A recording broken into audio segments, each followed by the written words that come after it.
be back in Orange County. And it's good to be back at UC Irvine. It's good to be back. So here's the thing.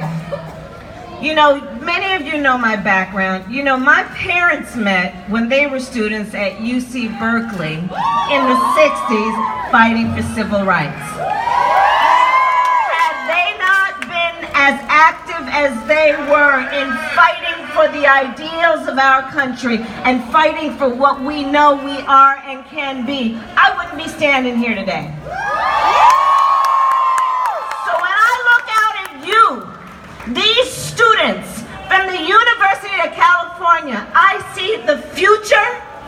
I see the beginning of the next great movement that will always be about fighting for the ideals of our country. And you who are protesting are on the wrong side of history.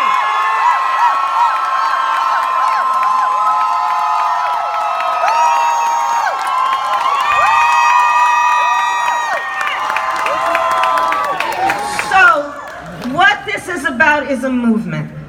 And let's all be clear. The young people who we are talking about right now are being vilified.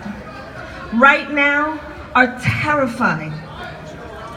Terrified.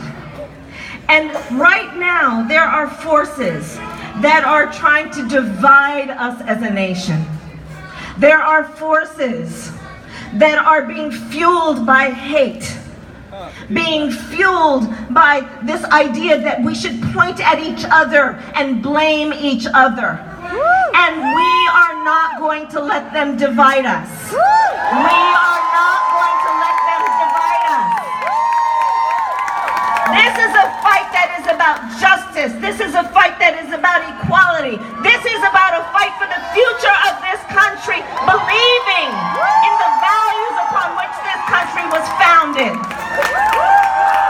We believe those principles that were behind the writing of the Constitution of the United States. We believe in those values and principles that were behind the Declaration of Independence. We believe that we were all created equal and should be treated that way. These are our beliefs. And it is fueled by these beliefs that we stand here in support of our DACA students and young people. It is fueled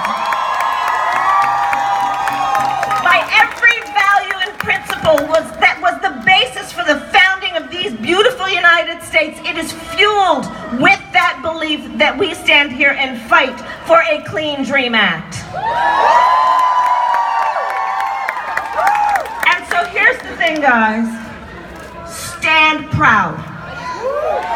Part of why I'm here today is to say stand proud. Don't you let anybody make you believe you are doing anything other than fighting for the best of who we are as a country. Stand with your chin up. Stand with your shoulders back. You march, you shout, you fight for the best of who we are as a country.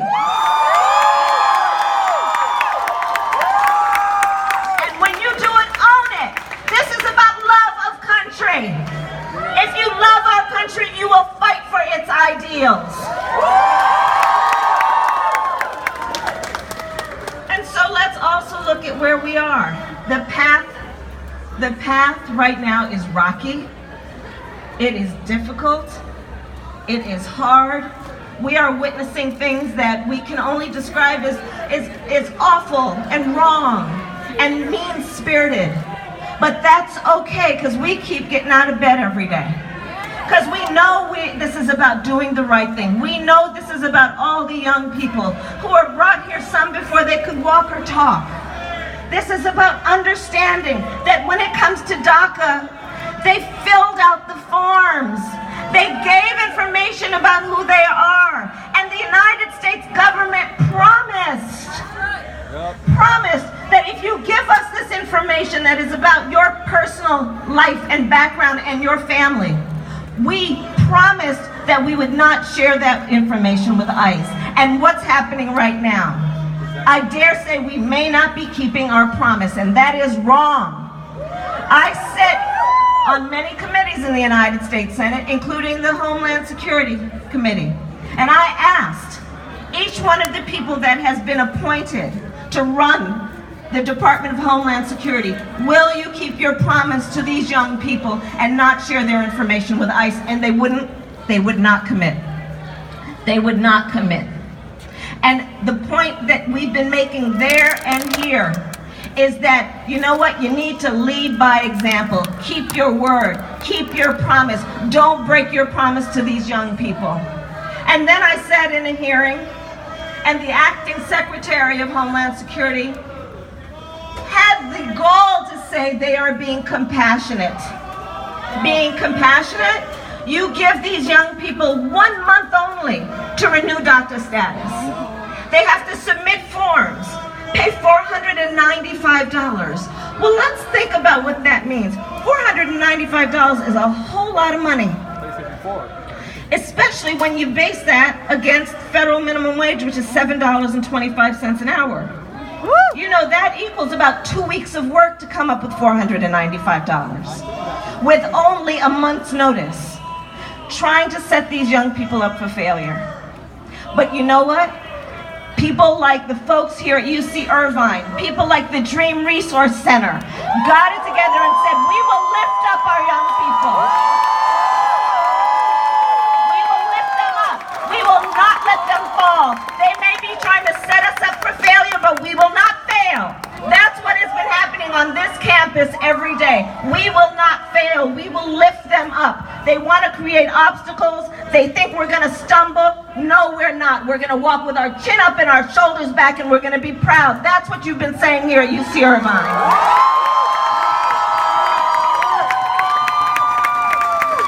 And so the bottom line is this, guys. Keep doing what you're doing. Keep doing what you're doing, because you are providing such inspiration to so many people, and we're watching you. All the great movements have come from students. All the great movements have come from students. And we're watching you, and you are inspiring us, and you are giving people courage that may not have courage. People like some of those folks in Washington, D.C. And you are putting your feet on the pavement. You are lifting up your voices, and in that way you are lifting up so many voices. People who cannot be here right now but need you to stay energetic and stay in the kind of energy that you have, knowing we will see this through. We are going to see this through. We will get beyond this moment in time. We will